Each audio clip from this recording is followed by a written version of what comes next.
Okay. Well, a man went to an interreligion integration seminar. Say that 10 times.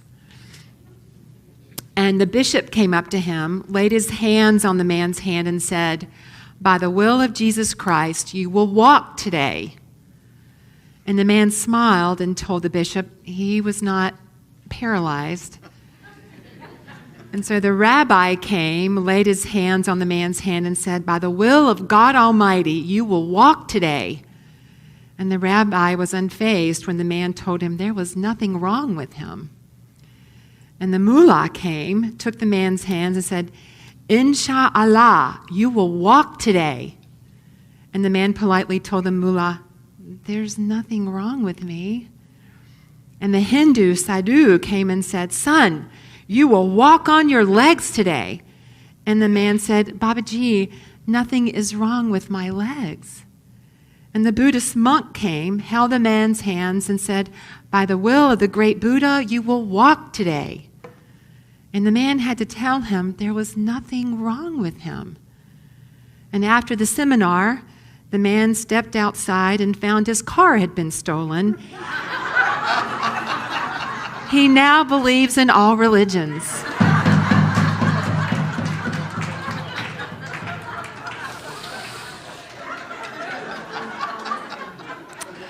Yeah. Trust the mullah. Well, did you know that there are over 4,000 religions in the world? Yeah. And today's message is really not about those many wonderful paths, although in Unity we honor all paths. We are not all paths, but we honor all paths. But I really just wanted to talk about religion today and how it's getting a pretty bad rap. Yeah, so much is being done in the name of religion that is not kind and loving, that's actually divisive, isn't it? Yeah. So I'm wondering if here at Unity of Gaithersburg we can just redefine religion. What do you think? Okay. Knock yourself out, she said. Well, because, in religion, it's often a way for us to connect with each other, right? And to connect with something bigger than we are. And so in Unity, we often distinguish between spirituality and religion, right? And so spirituality, I looked up the definition, is the quality of being concerned with the human spirit or soul as opposed to material or physical things. And the definition of religion was a little bit more in depth. It said the belief in and worship of a superhuman controlling power, especially a personal god or gods, or a particular system of faith and worship, or a pursuit or interest to which someone ascribes supreme importance. And so I don't really think spirituality and religion are mutually exclusive. I think we can combine the two to create a new religion. What do you say? Okay, yeah, again, knock yourself out, Sheryl. Okay, so this is my definition of our new religion. And you can, again, this is just my view and my perception. If it aligns with you, great. If not, you can go, thank you for sharing. Okay, the new religion, a pursuit to which someone ascribes supreme importance to expressing the best of the human spirit in order to create a loving, peaceful, and inclusive world through kindness, gratitude, and presence. What do you think? Okay. Well, the three ingredients to me are what I've really been mulling over lately. The whole kindness, gratitude, and presence thing. And so I wanted to delve into that with you today to see what we think about those three ingredients really supporting us in this new religion to create a loving, peaceful, and inclusive world. So here's a quote from a modern-day peacemaker that I'm sure you'll recognize. "This is my simple religion. There is no need for temples, no need for complicated philosophy. Our own brain, our own heart is our temple. The philosophy is kindness." His Holiness, the Dalai Lama. And he goes on to say, whether one believes in a religion or not, there isn't anyone who doesn't appreciate kindness and compassion. When we feel love and kindness toward others, it not only makes others feel loved and cared for, but it helps us also to develop inner happiness and peace. Kindness, the quality of generosity, consideration, being friendly and warm, reaching out to others, random acts of kindness. And we've talked about that several times here, about how important it is just to extend, to reach out, maybe pay for someone's coffee at Starbucks or their toll, or just open the door for someone with a smile. Maybe help somebody carry their groceries. So this quality, I believe kindness is so essential right now in our world. It calls us to look beyond ourselves and act from our true selves, our love, our loving hearts with compassion.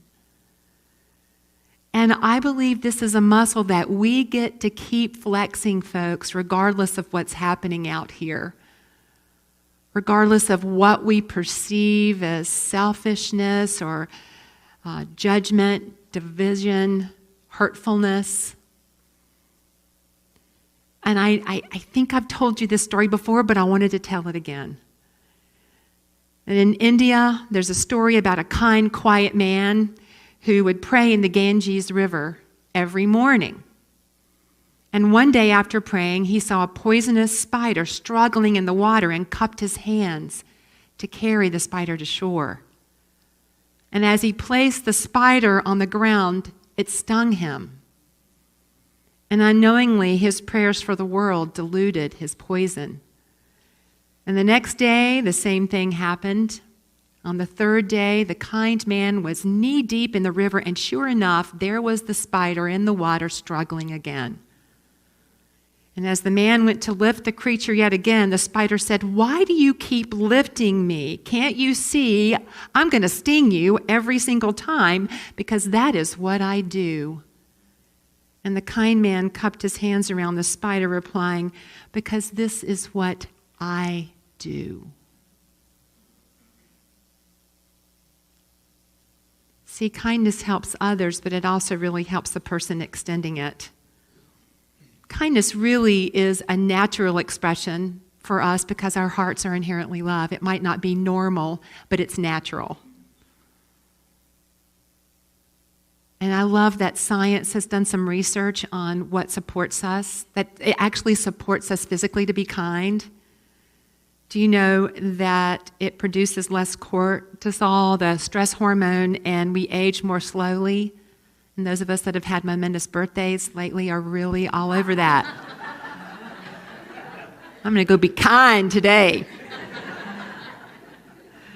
It lowers blood pressure and reduces stress. It boosts happiness and releases serotonin and oxytocin, the feel-good chemicals in our body, and it inspires other people to be kind once we're kind. And then I think, you know how you feel when someone does something kind for you? It just feels like what bubbles up naturally is gratitude, right? You feel grateful. It's, when you're struggling and somebody just takes the time to open the door, or when you get a really sweet card for your birthday or for a special occasion, or your friends take you out to lunch after Sunday service. It's just lovely. And so you feel like you want to pay it forward. So I love gratitude. I swear I don't think anything changes us. I don't think anything is more powerful in changing our mind than gratitude. If we can look at a situation that we're struggling with, if we can somehow, in some way, find some little seed of gratitude in it, it will shift the power dynamic. Because when we are in a situation and we're all in our stuff about it, where's the power? This is not a judgment. This is just our human process. We tend to put our power out here, don't we? It can feel like we're a victim to the situation. But I tell you, the moment that we find a seed of gratitude in that situation, something that we can be grateful for, we no longer are a victim. We begin to own our power. I tell you, it challenges us when we're in the midst of a situation that is very challenging to find that gratitude. But I tell you, it points us in what's true about the universe. Because remember, we've talked about how we get to dance with chaos. That chaos, when we have chaos in our lives, that's the birth. It's birth energy, right? And so when we can find a seed of gratitude in a challenging situation, it has us come home to what's true. Is life for us or against us? Okay, yeah, absolutely. Are we divine and capable and worthy? Okay, that would be a yes. Can we say that a little louder? Yes. Okay, that's good. And once again, I love that there's been scientific research about the power of gratitude in Psychology Today. They talk about how when we are in a practice of gratitude, folks, we sleep better. Anybody have insomnia? Yeah, we sleep better. It reduces our aches and pains. It improves our mental health by reducing toxic emotions such as envy, resentment, frustration, and regret. It helps heal trauma.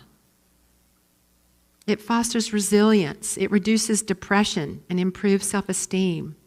It enhances empathy and reduces aggression. Do we need that in our world right now? Could we use a dose of gratitude in our world right now? And I think this was one of my all-time favorite quotes by Melody Beattie. Gratitude unlocks the fullness of life. It turns what we have into enough and more. It turns denial into acceptance, chaos to order, confusion to clarity.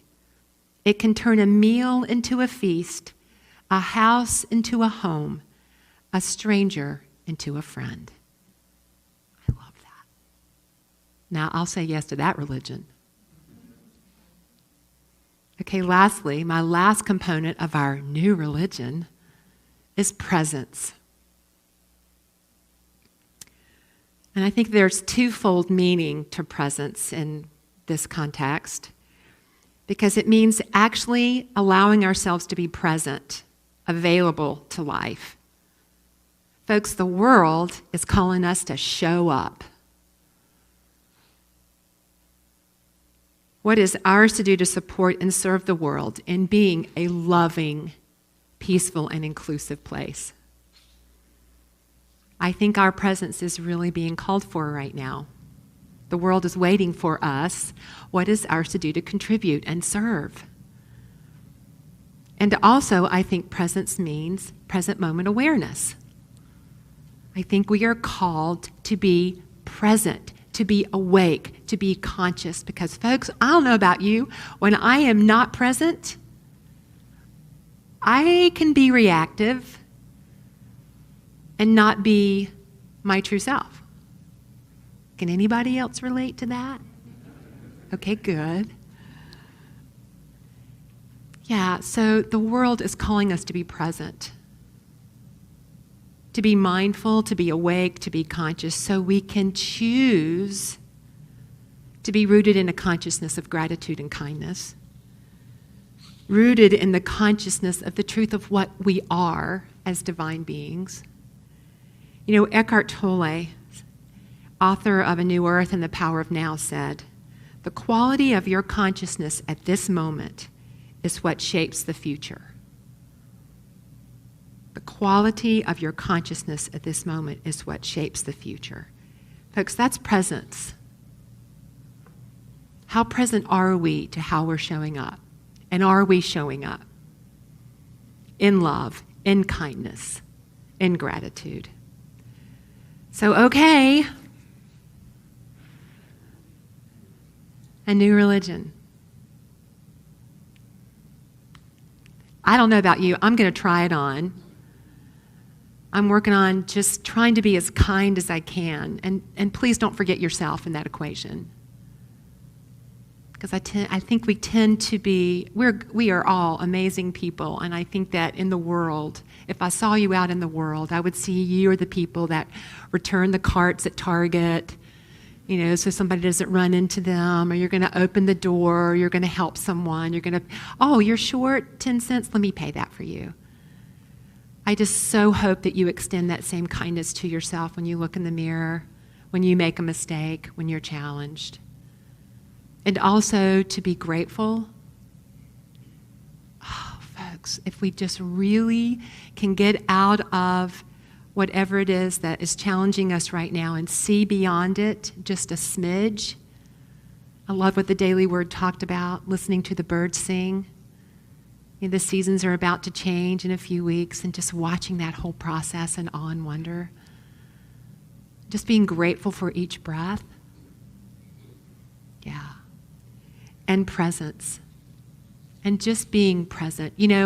When the prayer chaplains were in their rigorous training, and I remember when I was being trained to be a prayer chaplain, I know one of my concerns was, am I going to say the right thing in a moment that's tender? And I had a great teacher say to me, you, in that role, are a minister of presence. Folks, our presence is what matters. We don't always need to say the right thing or do the most spectacular thing. So often, our presence is what matters. Our presence of love, our presence of kindness, our presence of gratefulness. The world is calling for that. Are we game? Yes. Okay.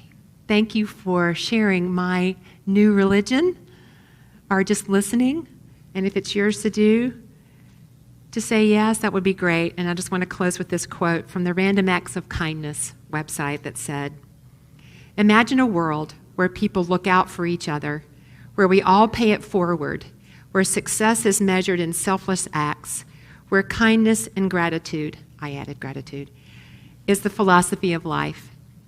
This is the world I want to live in, and I pledge to do my part in making this a reality. Let's do ours. All right, let's affirm. I practice kindness, gratitude, and presence with myself and others. My religion includes and embraces everyone and everything, and so it is. Blessings.